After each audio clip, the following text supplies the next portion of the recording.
इस वीडियो में सबका स्वागत है दोस्तों। ये वीडियो शुरू करने से पहले आपके एक फायदे की बात जरूर कहना चाहूंगा।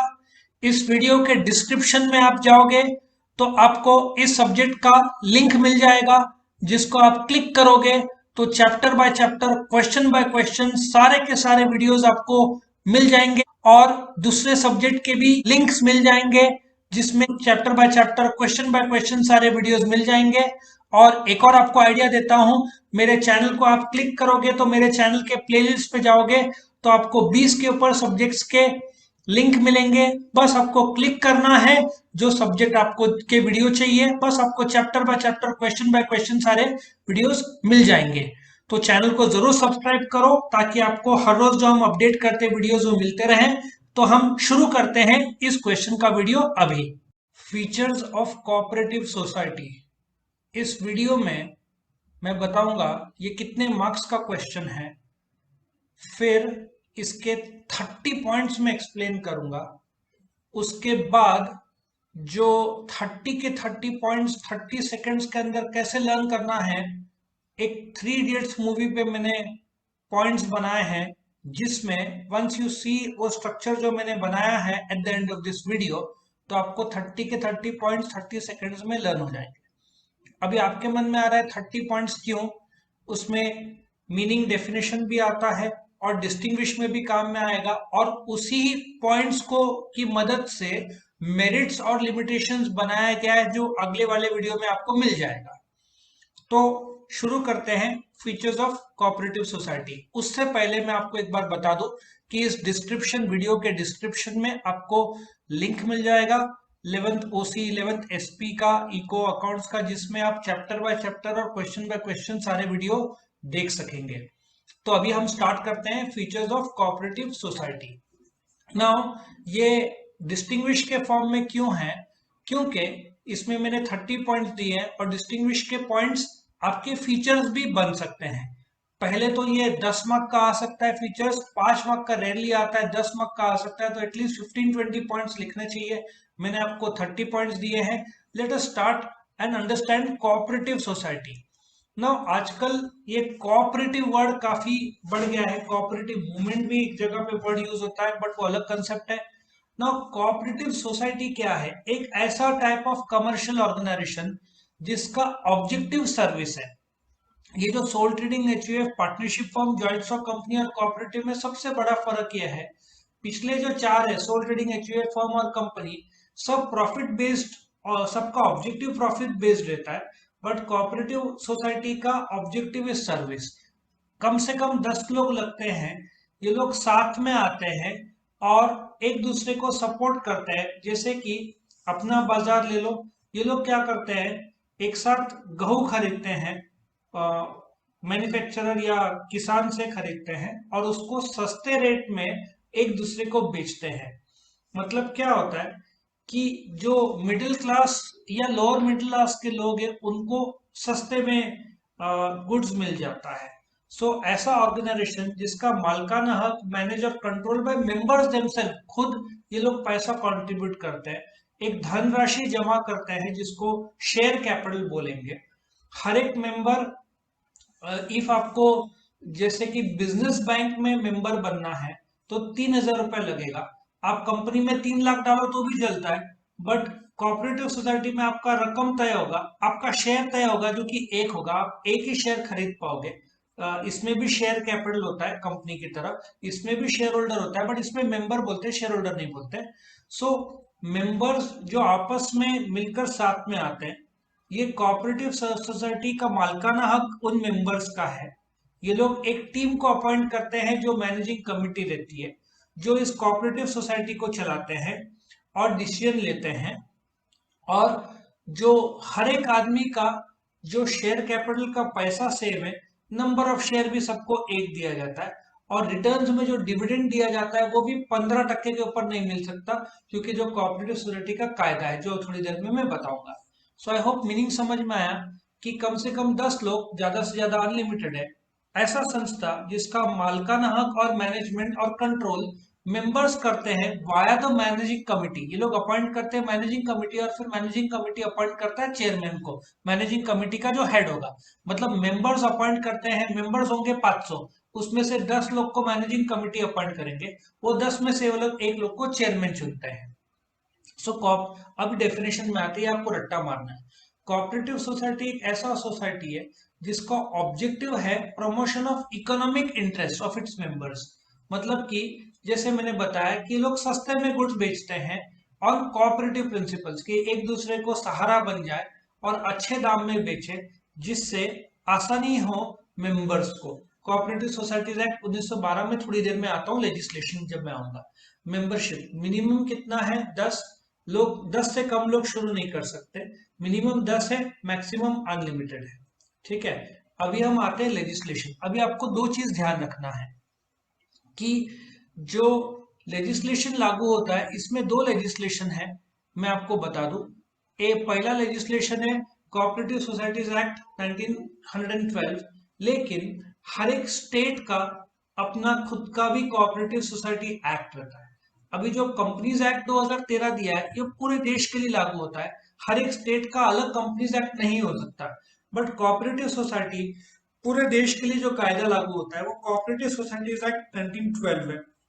लेकिन महाराष्ट्र के लिए Maharashtra state cooperative societies act 1960 लागू है, जिसका मीनिंग यह है कि यदि महाराष्ट्र में कोई कोऑपरेटिव सोसाइटी, जैसे कि Saraswat bank, business bank, Jhulelal bank, Jalaram bank, रूपी बैंक, जलगांव सहकारी, ठीक है ना, ये सब कोऑपरेटिव बैंक्स है। ये लोग कोऑपरेटिव सोसाइटी के अंदर रजिस्टर्ड है as per the Maharashtra state cooperative societies act 1960। मतलब आपको कोऑपरेटिव सोसाइटी के दो कायदे मानने पड़ेंगे, एक पूरे देश के लिए जो है कोऑपरेटिव सोसाइटीज एक्ट 1912, और एक महाराष्ट्र का अपना Maharashtra state cooperative societies act 1960, जिसके कायदे आपको मानने पड़ेंगे। और ज्यादातर तो कोऑपरेटिव सोसाइटी महाराष्ट्र के अंदर ही रहेंगे, बहुत कम कोऑपरेटिव सोसाइटी मल्टी स्टेट रहता है। जैसे कि नासिक में कोऑपरेटिव सोसाइटी है तो महाराष्ट्र में आपको मुंबई में भी नहीं मिलेगा, नासिक के नासिक में मिलेगा। रेयरली बैंक्स हो सकता है कि नासिक में, कोल्हापुर में, नागपुर में, बट विद इन महाराष्ट्र होंगे। ठीक है, अब लीगल स्टेटस। अब कोऑपरेटिव सोसाइटी बिना रजिस्ट्रेशन के शुरू नहीं हो सकता। मेरे को लगता है मैंने कैपिटल का पॉइंट एक्सप्लेन नहीं किया, मैं बता दूं। जो कोऑपरेटिव सोसाइटी का कैपिटल है वो शेयर कैपिटल है। सब लोग मिलकर सपोजिटली 100 मेंबर्स है, सबने हर एक को 3-3 हजार डालना है, तो कितना जमा हुआ? 3 लाख रुपए जमा हुआ। कैसे?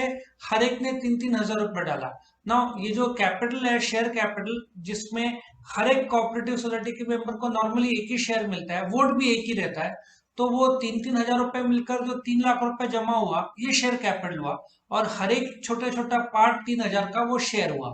ठीक है ना, एक मेंबर एक ही शेयर खरीद पाएगा और उसको वोट भी एक ही करने को मिलेगा। जबकि कंपनी में आप 10 लाख रुपए डालो, 10 हजार शेयर खरीदो, आपको 10 हजार वोट मिलेगा। यहाँ पे एक आदमी को एक ही वोट मिलना है। सो कैपिटल शेयर कैपिटल से बनता है कोऑपरेटिव सोसाइटी। हर एक शेयर का कीमत तय होता है, मेंबर एक ही शेयर खरीद सकता है। Legal status, since cooperative society का registration Maharashtra state cooperative societies act 1960 के तहत हुआ है, तो रजिस्ट्रेशन कंपलसरी है, तो उसको सेपरेट लीगल स्टेटस मिलता है। इसका मतलब यदि कोऑपरेटिव सोसाइटी पर केस हुआ, तो जो मैनेजिंग कमेटी जो चला रहे हैं कोऑपरेटिव सोसाइटी को, उन पर केस नहीं होता, चेयरमैन पर केस नहीं होता, मेंबर्स पर केस नहीं होता, क्योंकि कोऑपरेटिव सोसाइटी का एक अलग सा अस्तित्व है जो कायदा मानता है।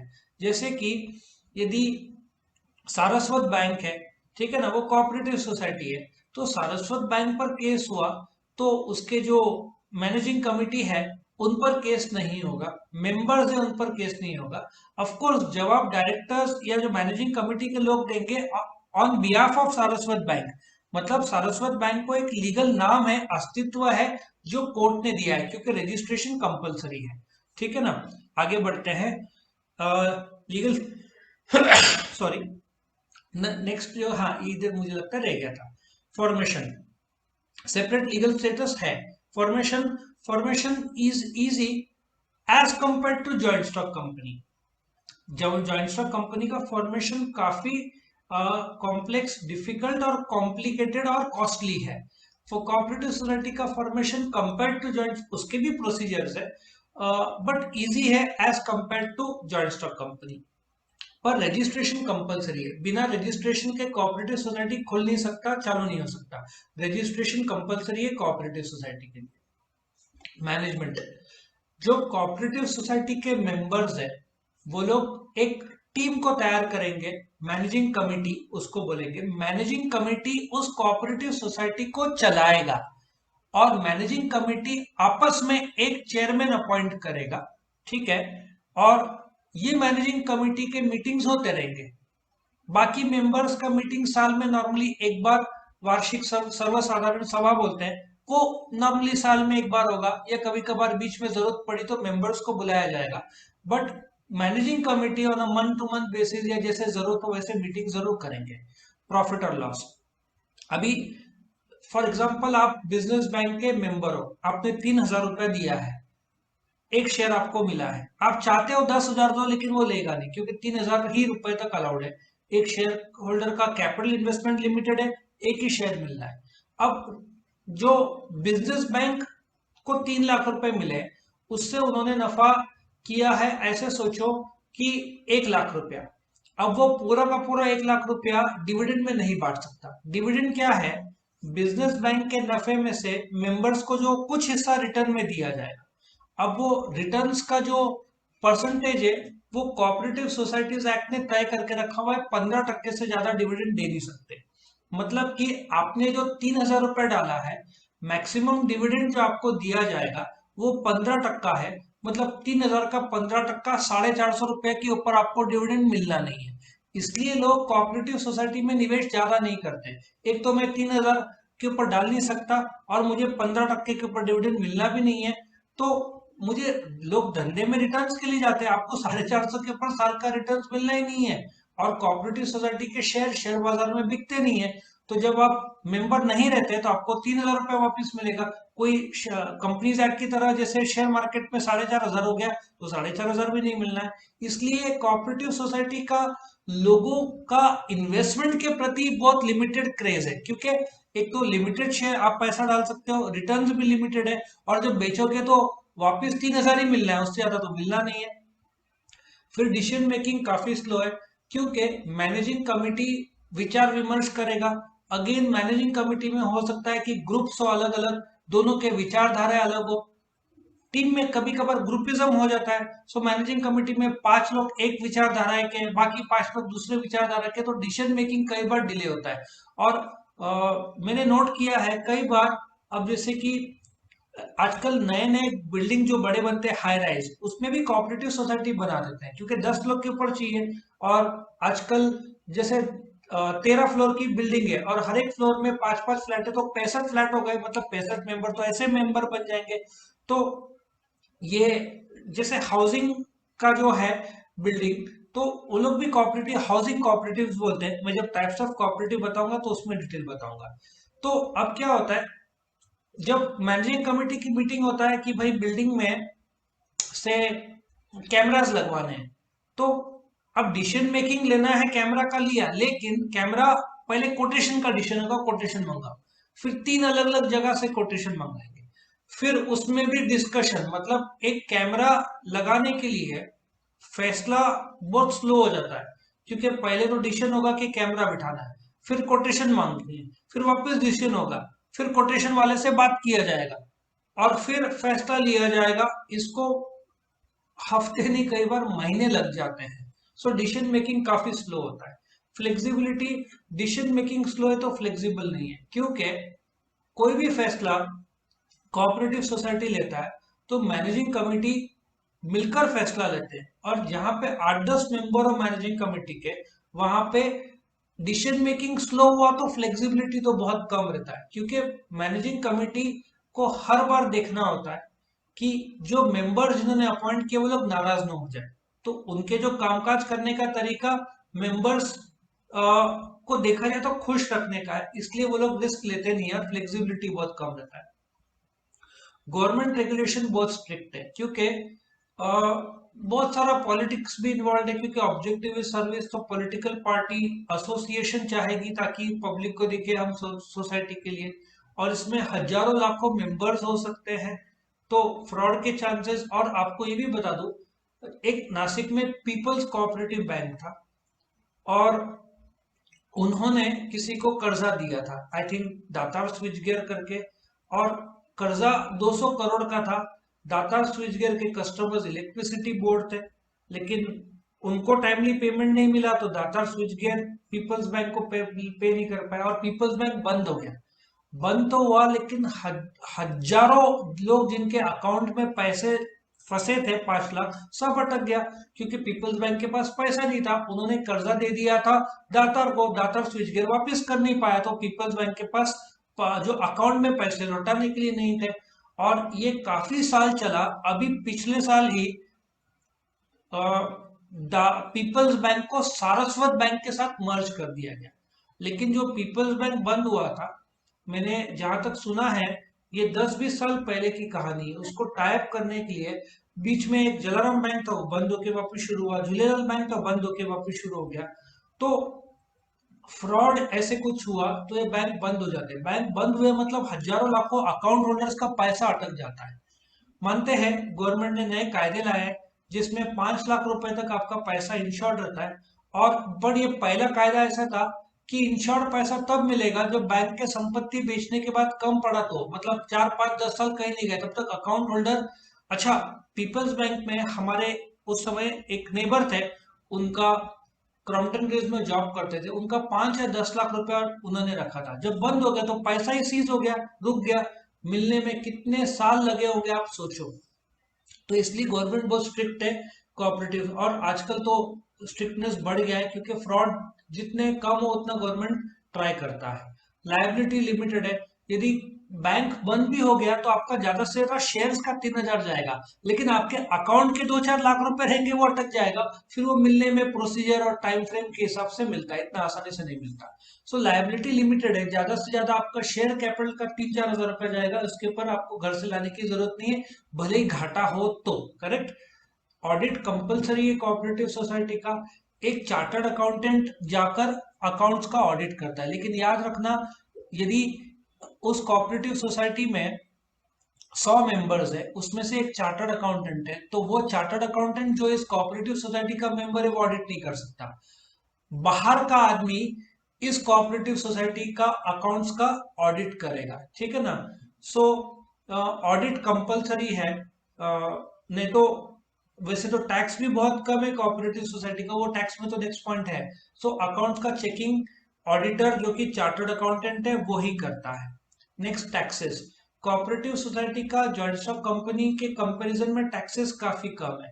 पहले 10,000 तक 10%, 10,000 से 20,000 तक 20%, मतलब टैक्स कम है। कंपनी का तो फ्लैट 30% है, तो कंपैरिजन में कोऑपरेटिव सोसाइटी पर टैक्सेस कम है।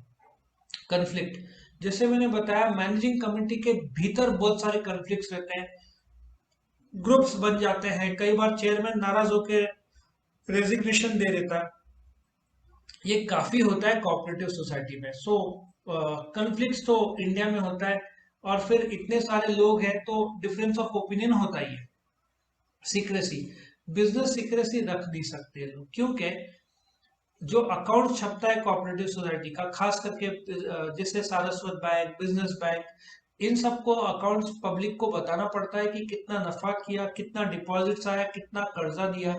तो सीक्रेसी नाम की कुछ चीज नहीं है, इनको सब पब्लिक को बताना पड़ता है। ऑब्जेक्टिव कोऑपरेटिव सोसाइटी का सर्विस है। सर्विस है इसका मतलब ये नहीं कि लोग प्रॉफिट ना करें, हो सकता है इनको प्रॉफिट हो, बट मूल उद्देश्य इनका सेवा रहता है, इसलिए इनके गुड्स के चार्जेस या बैंक के सर्विसेज के थोड़े लो रहते हैं as compare to other organisations. Division of work, काम का बंटवारा तो बहुत अच्छा रहता है। मैनेजिंग कमेटी में 8-10 लोग हैं, जैसे कि एक जन अकाउंट संभालेगा, दूसरा जन कोटेशन लेगा, फैसले के लिए अलग से छोटी सी कमेटी बनाई हो। तो डिवीजन ऑफ वर्क बहुत अच्छा होता है, क्योंकि कोऑपरेटिव सोसाइटी बहुत बड़ा है, मैनेजिंग कमेटी में भी 8-10 लोग तो होते ही हैं। पब्लिक कॉन्फिडेंस बिल्कुल नहीं रहता, क्यों?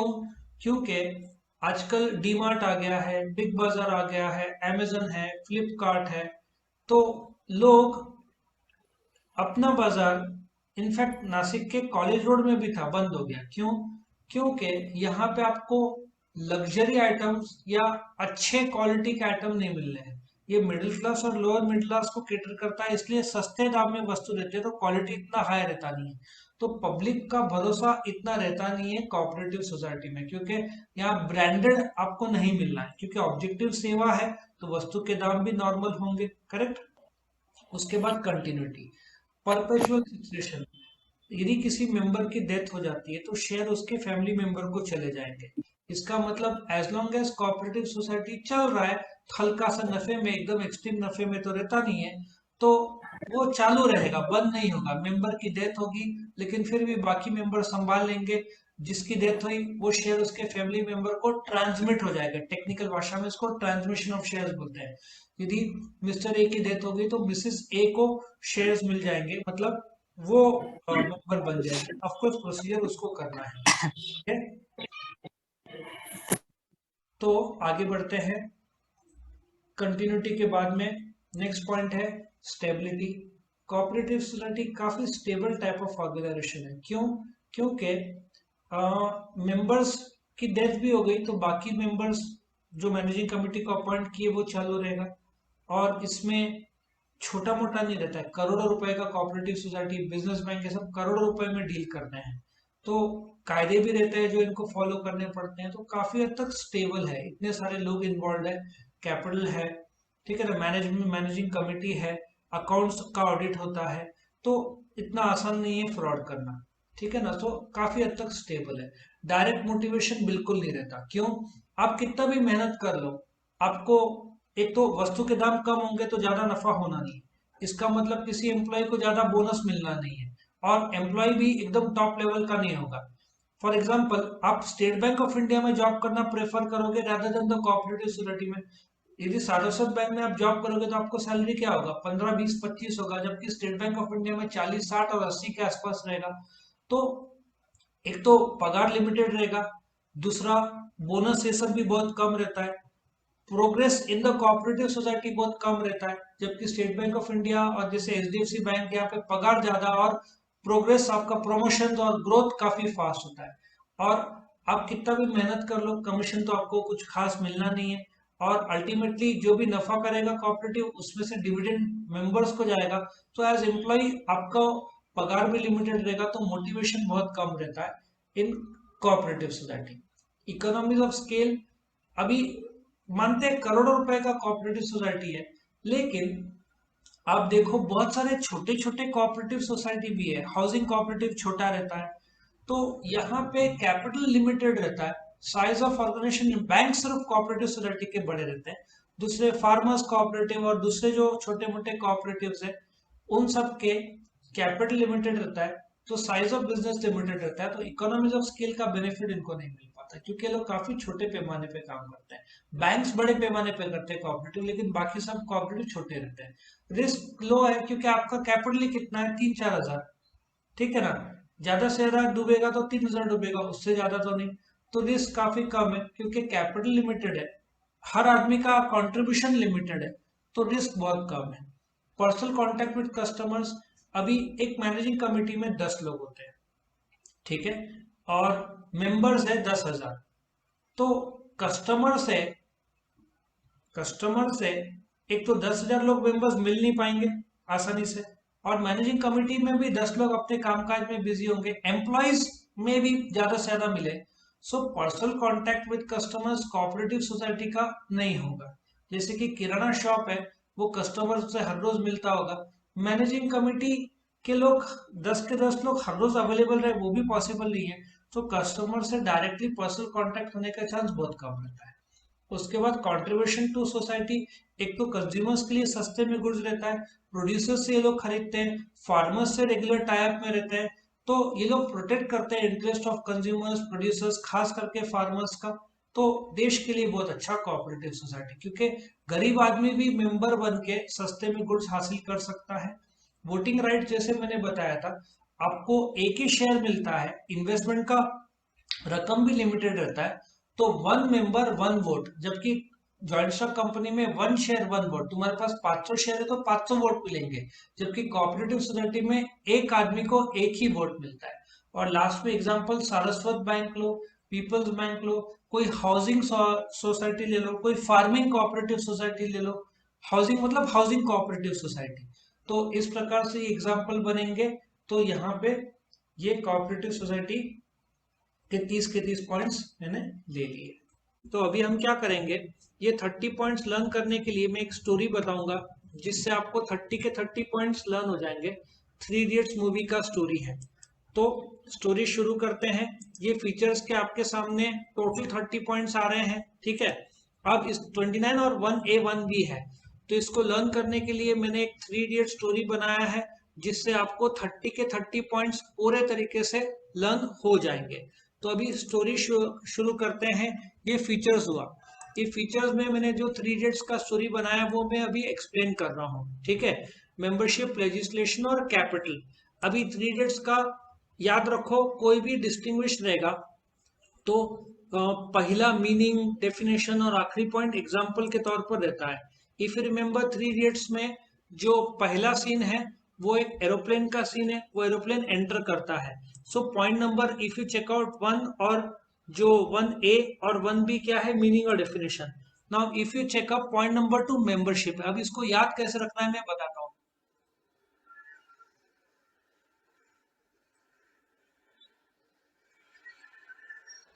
ये थ्री इडियट्स का फर्स्ट सीन है जिसमें एरोप्लेन का सीन दिखाया है। एरोप्लेन में काफी सारे लोग हैं, ऐसा सोचो, उन लोग को मेंबरशिप सोचो। फिर याद होगा फरहान कुरैशी हार्ट अटैक का बहाना करता है, देखा जाए तो कायदा तोड़ता है ना, इलीगल।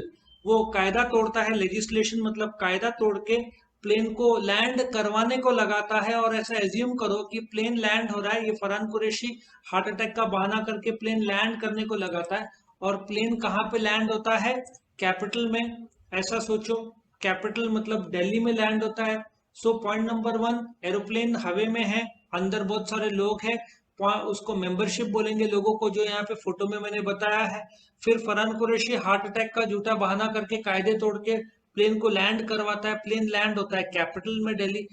कायदा तोड़ता है तो लेजिस्लेशन। उसके बाद प्लेन धरती में आ गया, अब वापस टेरेस में जाओ। चतुर का सीन याद होगा तो, याद है ना, चतुर और ये लोग दोनों रहते हैं, फरहान कुरैशी और राजू रस्तोगी।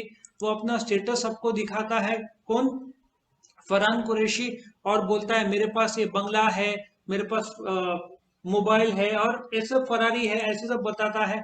सो मोबाइल में ऐसा सोचो, देखो उसका फॉर्मेशन फॉर्म हो रहा है मोबाइल में, फरारी और उसका बंगला, ये जो बताता है। और फिर वो दीवार में लिखता है 5 सितंबर, ऐसा सोचो दीवार में रजिस्ट्रेशन करता है 5 सितंबर का, ये तुम्हारे सामने दीवार का आ गया। सो पॉइंट नंबर 1 क्या था, मीनिंग और डेफिनेशन। 1A 1B बोला है, 1 और 2 भी हो सकता है वो। उसके बाद स्टोरी कहाँ शुरू होता है, प्लेन हवे में है, अंदर बहुत सारे लोग हैं, तो क्या बोलेंगे, मेंबरशिप। उसके बाद क्या होता है, फरहान कुरैशी कायदा तोड़ के प्लेन को लैंड करवाने को लगाता है, कहाँ पे, दिल्ली में, जो कि कैपिटल है। अब धरती पे आने के बाद वापस बिल्डिंग के टेरेस में आ जाओ। अभी चतुर का सीन है। चतुर अपना स्टेटस लोगों को दिखाता है, मोबाइल में उसका फरारी और बंगला फॉर्म होता है विच इज फॉर्मेशन। दीवार में 5 सितंबर लिखता है, रजिस्ट्रेशन। इफ यू चेकआउट, उसके बाद जैसे मूवी आगे बढ़ता है, रैंचो जो है, ठीक है ना, उसकी एंट्री होती है। जो रैगिंग जब चलते रहता है, तो ऐसा सोचो कि वो आता है और रैगिंग का मैनेजमेंट करता है, ठीक है, रैगिंग का मैनेजमेंट करता है। तो एक को, इफ यू रिमेंबर, शॉक लग जाता है तो उसका लॉस हो जाता है, प्रॉफिट और लॉस जो है, ठीक है ना, उसको एक को शॉक लगता है तो लॉस हो जाता है। पॉइंट नंबर 1 क्या था, प्लेन हवे में है, मेंबरशिप, उसमें लोग हैं। जो फरहान कुरैशी लेजिस्लेशन कायदा तोड़ के कहाँ पे लैंड करवाता है, कैपिटल, बिल्डिंग के टेरेस में। चतुर क्या करता है, अपना स्टेटस दिखाता है। मोबाइल में क्या होता है, फॉर्मेशन। दीवार में क्या लिखता है, 5 सितंबर विच इज रजिस्ट्रेशन। फिर ये आता है रैंचो, रैगिंग का मैनेजमेंट करता है, एक को लॉस हो जाता है। फिर याद है वो जो सीन जिसमें राजू की माँ बोलती है कि महंगा हो गया, 10 रुपए की भेंडी और 12 रुपए की गोभी। सो भेंडी ड डिसीजन मेकिंग, 12 रुपए की गोभी गो गवर्नमेंट रेगुलेशन। ऐसा सोचो, 11 रुपए की फ्लेक्सिबिलिटी। तुमको याद होगा तो कम्मो की शादी में मारुति 800 मांग रहे, which is the liability. Liability है ना, 10 रुपए की भेंडी ड डिसीजन मेकिंग, 12 रुपए की गोभी गो गवर्नमेंट रेगुलेशन, 11 रुपए की फ्लेक्सिबिलिटी। कम्मो की शादी में मारुति 800 मांगते, लायबिलिटी। फिर खुजली वाली रोटी याद है, खुजली वाली रोटी ट ऑडिट और टैक्सेस। सो इसमें देखो ये रोटी बनाती रहती है और खुजली वाली।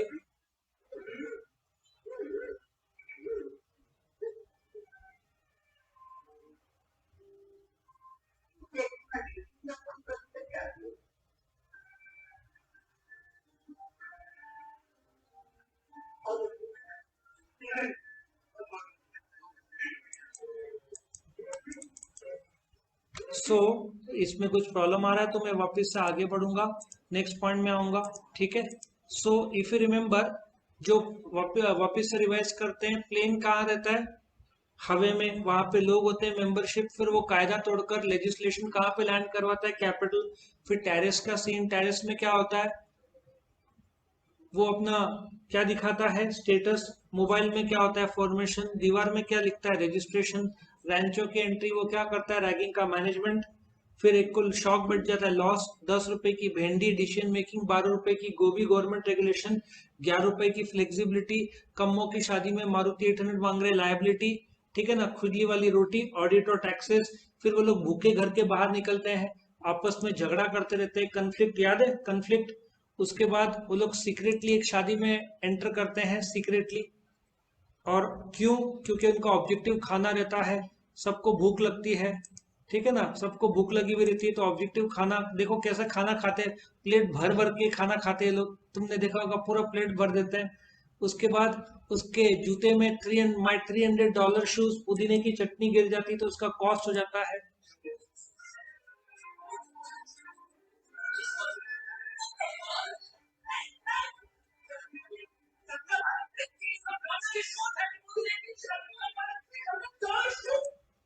ठीक है।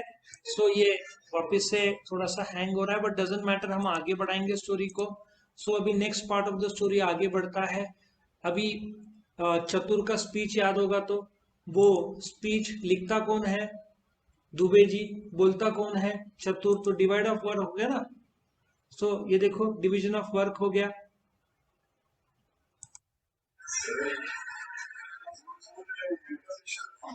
सो division of work, Dubey ji speech लिखते हैं, चतुर भाषण देता है। किसके सामने देता है?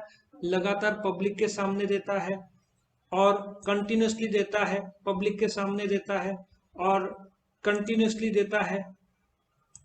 और बोलता है ना, अपने आप को इस काबिल बनाया है, याद है?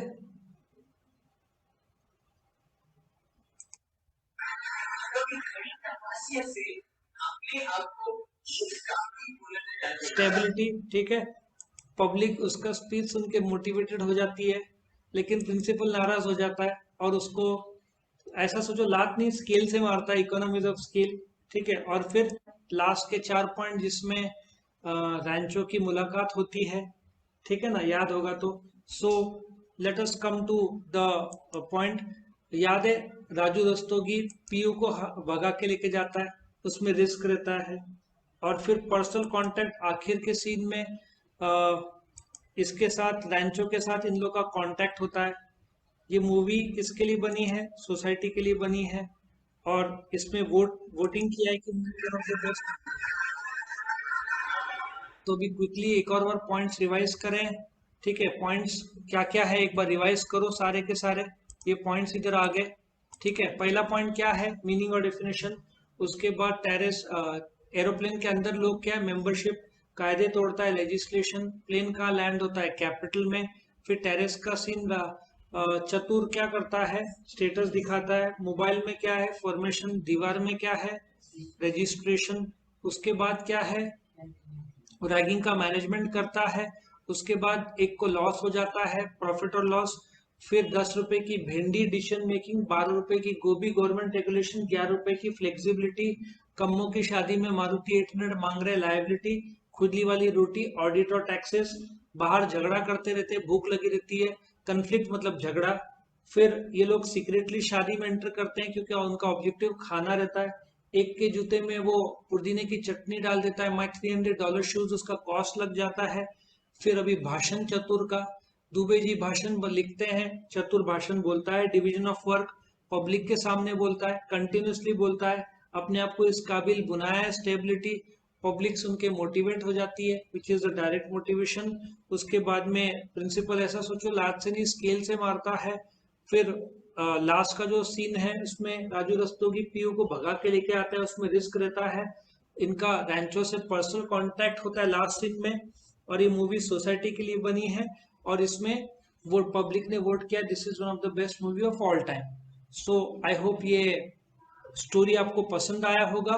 वीडियो पसंद आया तो लाइक करना, फ्रेंड्स के साथ जरूर शेयर करना, चैनल को सब्सक्राइब करना। और इस वीडियो में यदि ऐसे क्वेश्चंस और इसके अलग अलग वीडियोस देखने हैं तो डिस्क्रिप्शन में जाओ और 11th SPOC में इको अकाउंट्स में आपको बहुत सारे वीडियोस मिल जाएंगे, chapter by chapter, question by question, जहां पे आपके सारे रिक्वायर्ड वीडियोस पूरे हो जाएंगे। Thank you for watching. ठीक है,